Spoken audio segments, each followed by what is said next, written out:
The reserved seat it's obviously for me, not your stroller. Today was one of those days that just tests your patience. After a long, exhausting day with my wife and kid in his stroller, I just wanted to get home. I was already running on low energy, but of course, life had to throw a little extra at us. The first bus arrives, but nope, we can't get on because the stroller spots are taken. So now we're stuck waiting another half hour, the kids starting to squirm, and my desire to just be home growing with every passing minute. Finally, the next bus comes along. It's fairly crowded, but I only see one stroller, so I ask the driver if we can get on.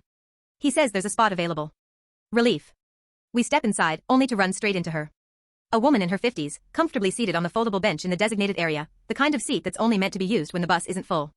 Around her, shopping bags stacked up like furniture, taking over the space. I move in with the stroller, expecting some kind of reaction. Nothing. Okay, fair enough, sometimes people get distracted and need a little nudge. So I do the obvious, point out that this is the reserved area and we need to park the stroller properly. And that's when the fun begins. At first, she ignores me. Not even an acknowledgement. Then, when I directly address her, she acts annoyed, shuffles some of her bags around but barely makes space. The gap she leaves is barely enough to shove the stroller in, definitely not in the safe position it needs to be in case of a sudden stop. Now I'm tired. I already had to let the last bus go. I don't have the patience for this. I keep it polite, but I make it clear, she has to move. Probably came out a bit sharper than I intended, but honestly, I wasn't in the mood for diplomacy anymore. She resists. Complains. Talks about how she has her groceries, how the bus is already packed, how I should just deal with the space she generously left. I push back. We go back and forth until finally, the driver steps in. He announces, loudly enough for the whole bus to hear, that if the stroller isn't positioned correctly, he can't drive, and that she either moves or gets off. That changes everything.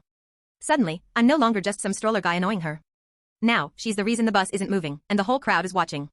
With dramatic frustration, she snatches up her bags, squeezes herself into whatever space she can find, and, of course, starts mumbling about how unfair this all is.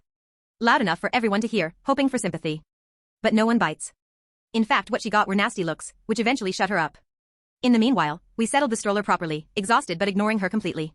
Thankfully, our kid stayed calm almost through the whole thing. The last 5 minutes he started being noisy, but luckily we managed to half-handle the situation until we finally reached our stop.